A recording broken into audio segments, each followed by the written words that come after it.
Munich. Hitler dicte sa loi. La France et l'Angleterre s'inclinent, croyant sauver la paix. À la faiblesse, Hitler répond par la force. Après la Tchécoslovaquie, la Pologne succombe à son tour. La guerre est inévitable. La France mobilise et s'effondre en quelques semaines. Dunkerque. Les Anglais échappent de justesse au désastre. L'Angleterre résiste seule sous les bombes, mais pour combien de temps? L'Allemagne triomphe partout et Mussolini s'inquiète. Que va-t-il donc rester à l'Italie? Frustré de la moindre action d'éclat en France, l'armée fasciste envahit la Somalie britannique. L'opération n'est guère risquée, mais c'est toujours ça. Le Duce voit enfin son drapeau flotter sur un territoire ennemi. Nous sommes à la fin de l'été 1940. Hitler et Mussolini se trouvent un nouvel allié, le Japon.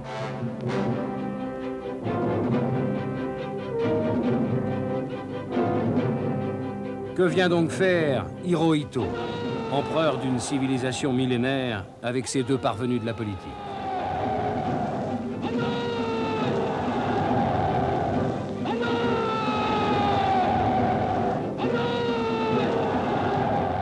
En réalité, les Japonais étouffent dans leurs îles et mènent depuis le début des années 30 une politique d'expansion particulièrement agressive en Asie. Hitler distribue un rôle au Japon. Occuper l'Amérique, loin de la guerre de l'Europe, et l'empêcher d'aider l'Angleterre. Mussolini, lui aussi, veut sa guerre fasciste. Il ne doute pas d'y trouver la gloire. Ne peut-il pas, comme il dit, mobiliser 8 millions de baïonnettes et cacher le soleil avec son aviation?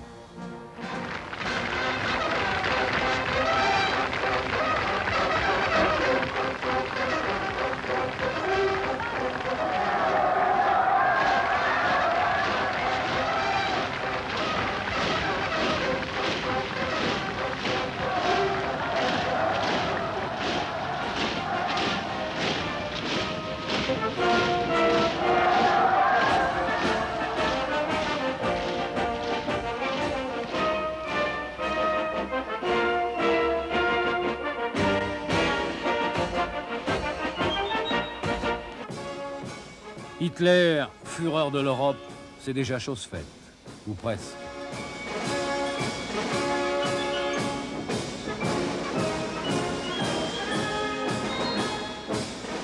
Les frontières du Reich avancent au pas de l'invincible Wehrmacht. Il n'y a plus que l'Angleterre, accrochée comme un bulldog aux bottes des nazis pour continuer le combat, avec une seule volonté, n'en démordre à aucun prix. Stratégie désespérée, mais sublime.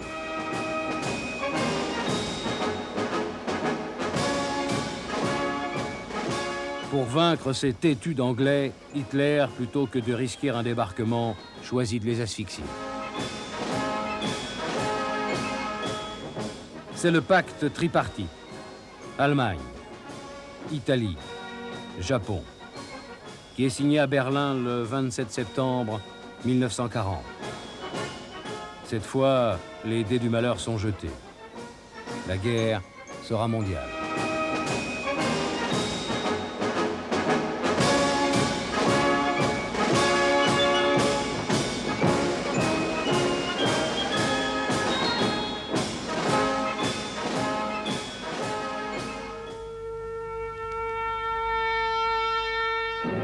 Et la France, quel est son avenir, de nation vaincue et humiliée? Le vieux maréchal accepte d'en discuter le 24 octobre avec le Führer.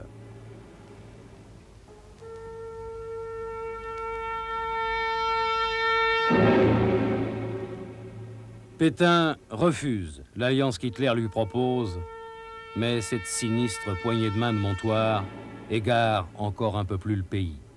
Et elle a un prix. L'occupation et la collaboration avec l'Allemagne.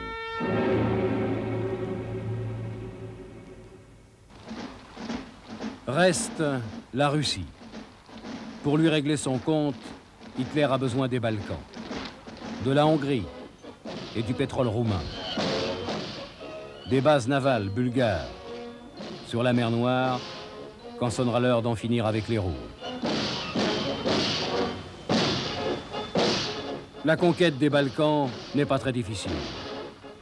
Malgré le régent Horthy, plutôt hostile aux nazis, la Hongrie doit bien vite accepter le libre passage pour la Wehrmacht.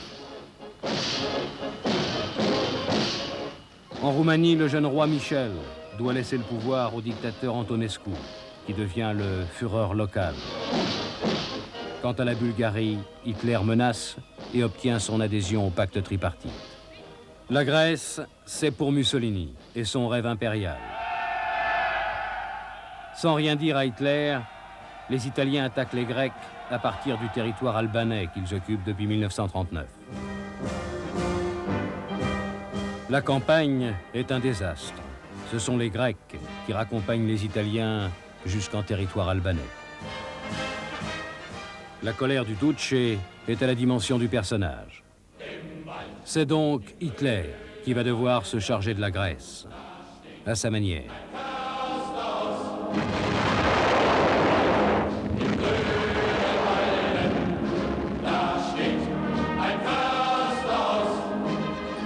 La Wehrmacht manœuvre comme à la parade.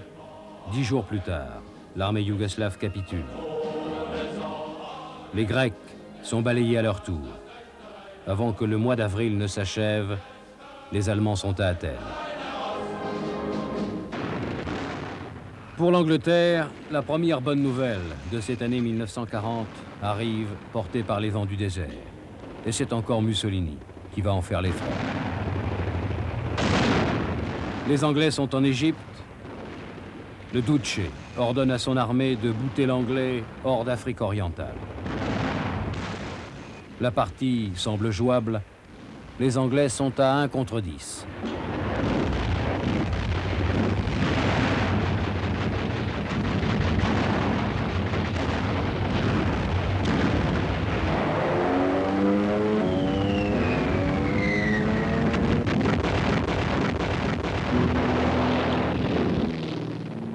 Pourtant, en 3 mois, l'armée du Duce est ridiculisée. Les Anglais sont à Tobrouk, maîtres de toute la Libye. Mussolini est encore une fois obligé d'appeler Hitler à son secours.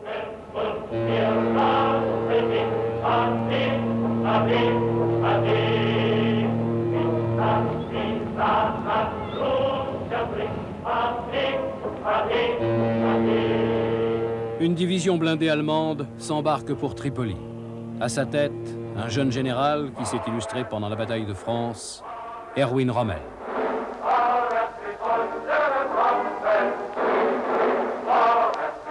Ce détachement va devenir célèbre. C'est l'Afrika Korps.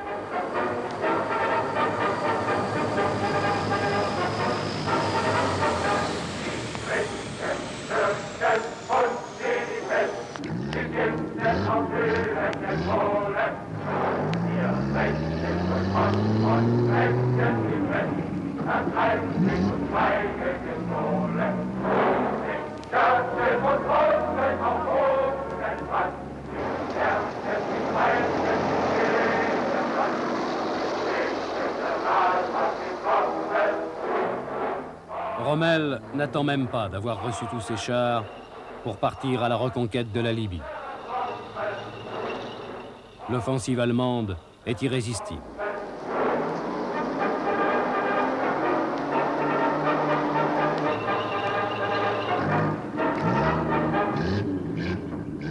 C'est le début de la légende de Rommel, le renard du désert.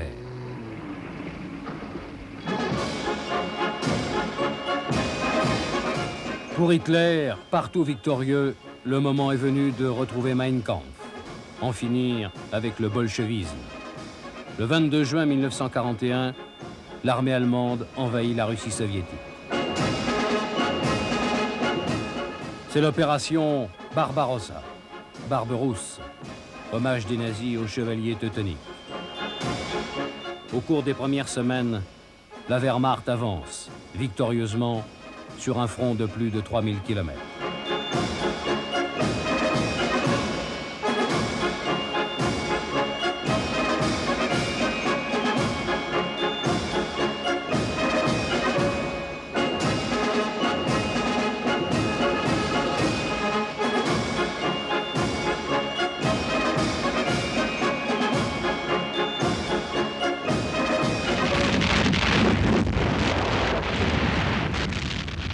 Staline a refusé de croire à l'offensive allemande et il s'est débarrassé de ses meilleurs généraux dans les années 30.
La Russie va-t-elle succomber à son tour?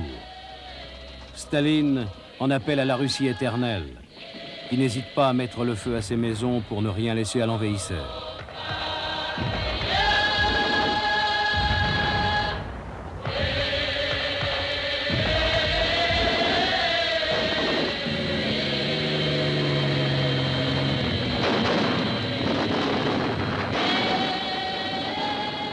À l'automne, de sombres pressentiments commencent à agiter l'état-major de la Wehrmacht.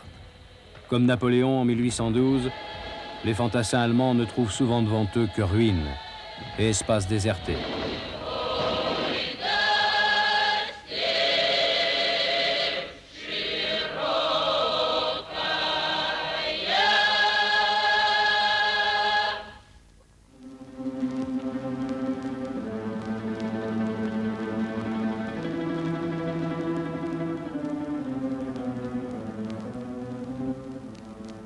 Les prisonniers russes se comptent en centaines de milliers. Pourtant, l'armée rouge semble toujours aussi nombreuse. Et Moscou est encore loin.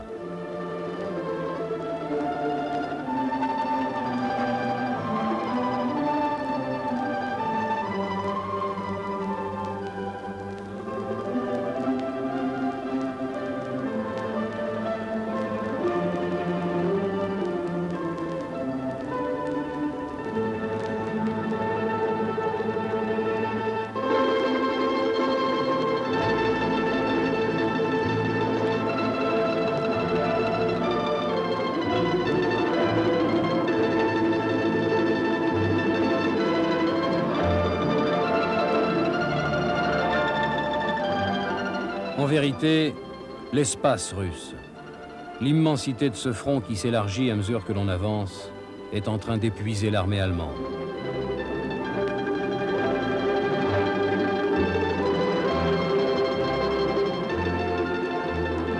En octobre, les Allemands encerclent Leningrad, la ville berceau du communisme.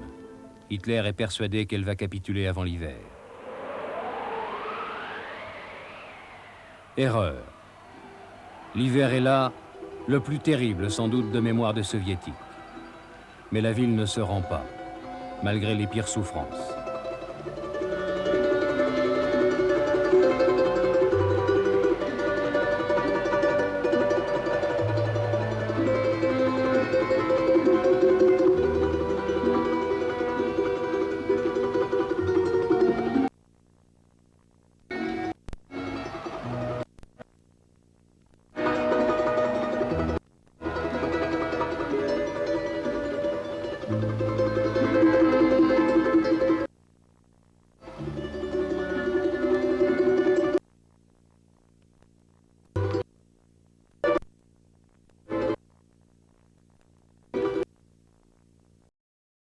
En mai 1943, les forces de l'Axe sont enfin vaincues. 250 000 Allemands sont faits prisonniers.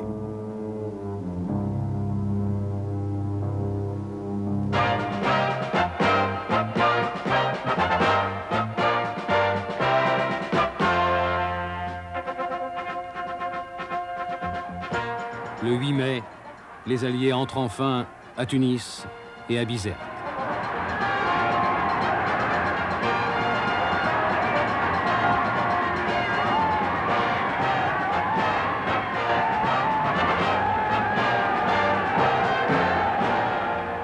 1942, l'année charnière.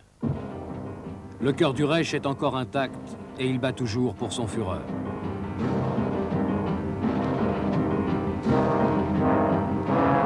L'Allemagne n'est plus qu'une gigantesque fabrique d'armement.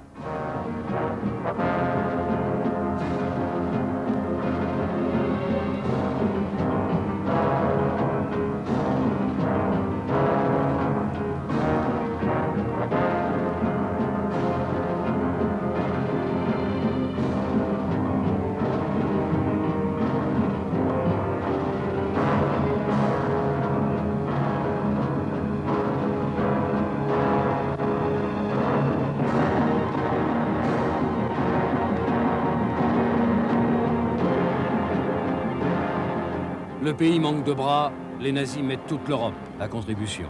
C'est le travail obligatoire. Plus de 6 millions d'hommes viennent de tous les pays européens occupés participer en Allemagne à l'effort de guerre.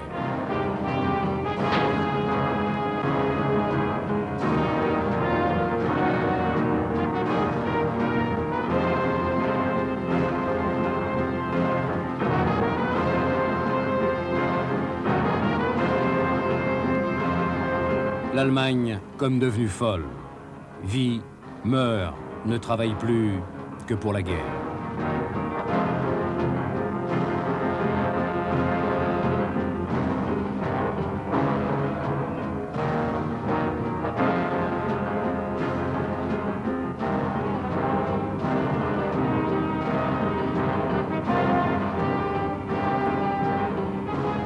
Hitler ne doute pas de la victoire. Ce qu'il veut maintenant, c'est le pétrole du Caucase et la ville symbole des bolcheviks, Stalingrad. Le 26 juillet, le général von Paulus reçoit l'ordre de prendre la ville.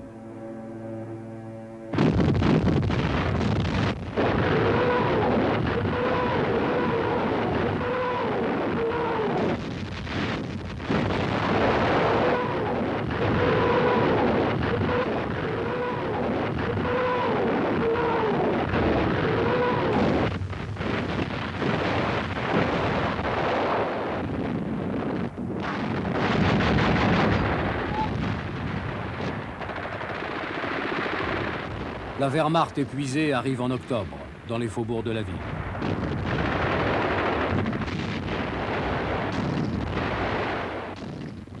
Dans Stalingrad, soldats et ouvriers se battent au coude à coude.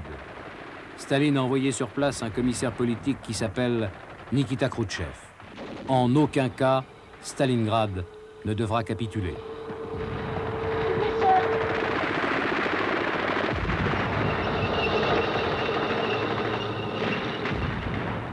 Gagner un mètre est un enfer.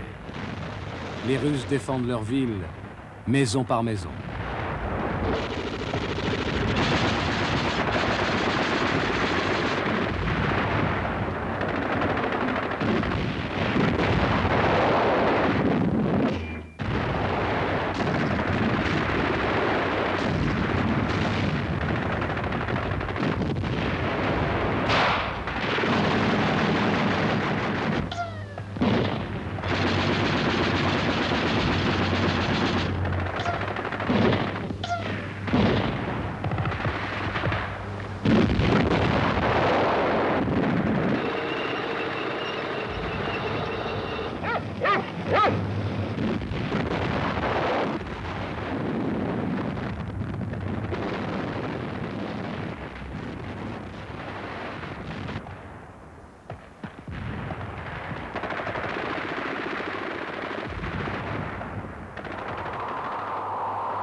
L'hiver est là, et Stalingrad tient toujours.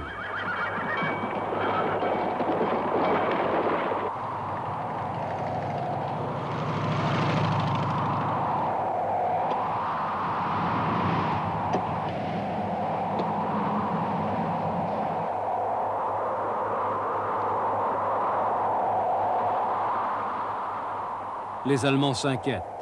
Le général Paulus demande à se replier. Hitler le nomme maréchal, mais refuse tout pas en arrière.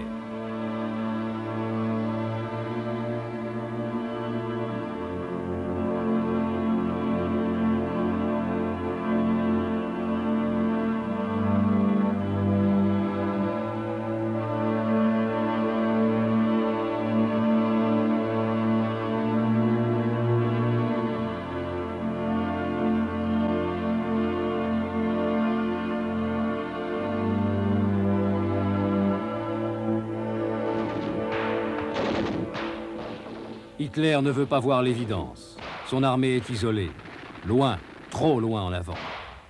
Les vivres, les chars, le carburant commencent à manquer.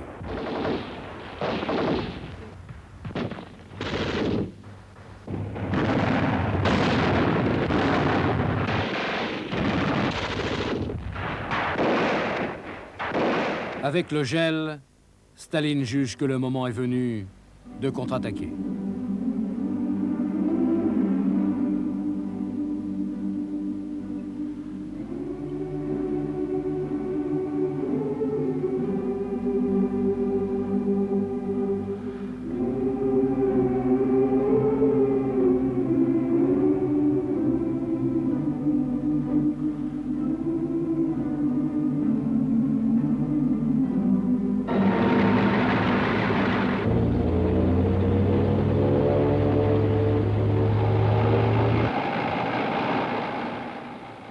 Le 19 novembre, l'armée rouge lance une offensive foudroyante sur les arrières de l'armée allemande.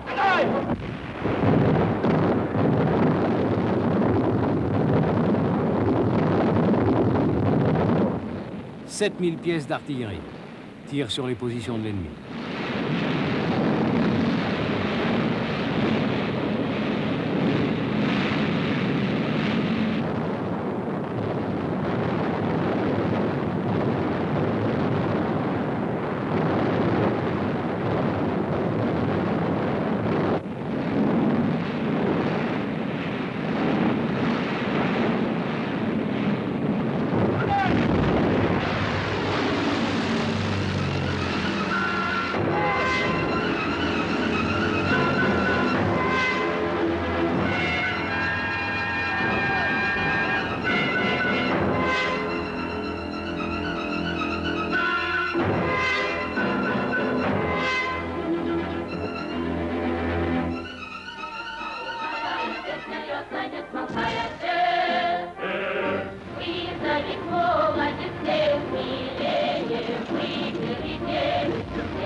La tenaille se referme.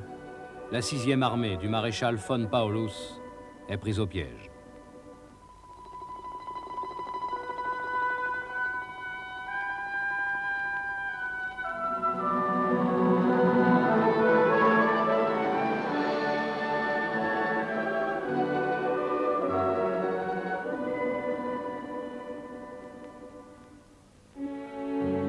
Toute résistance est devenue vaine.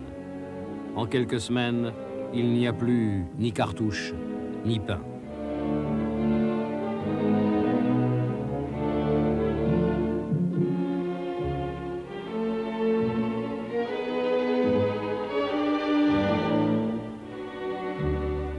Le 2 février 1943, von Paulus capitule, avec 91 000 survivants.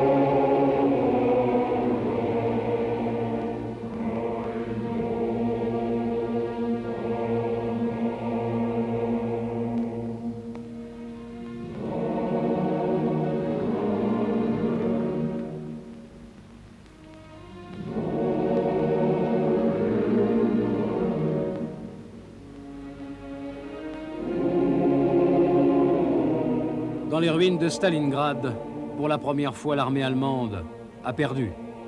La nouvelle stupéfie le monde entier. Stalingrad, pour l'Allemagne nazie, c'est le commencement de la fin.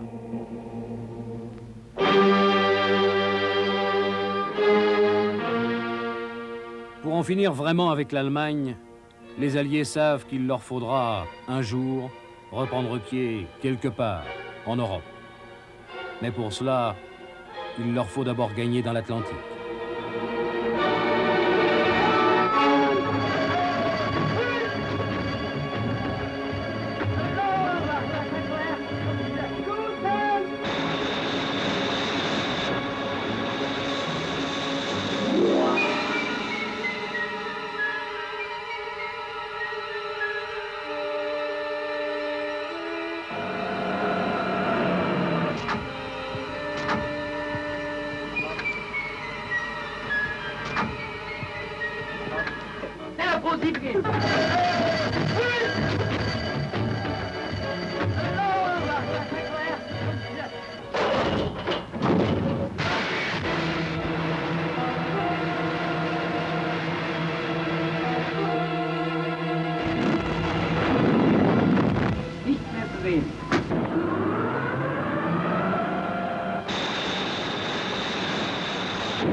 L'année 42 est désastreuse pour les convois alliés. Les sous-marins allemands chassent en meute et envoient plus de bateaux par le fond que l'Amérique n'en construit. Comment dans ces conditions, espérer rassembler suffisamment de force en Angleterre pour pouvoir un jour réussir un débarquement?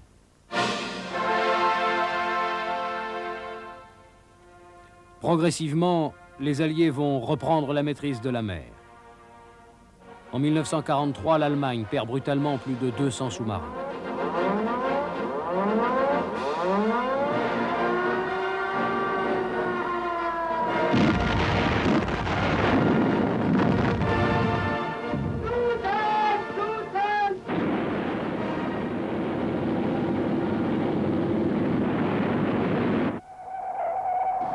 Funkgeräusch 90 Grad.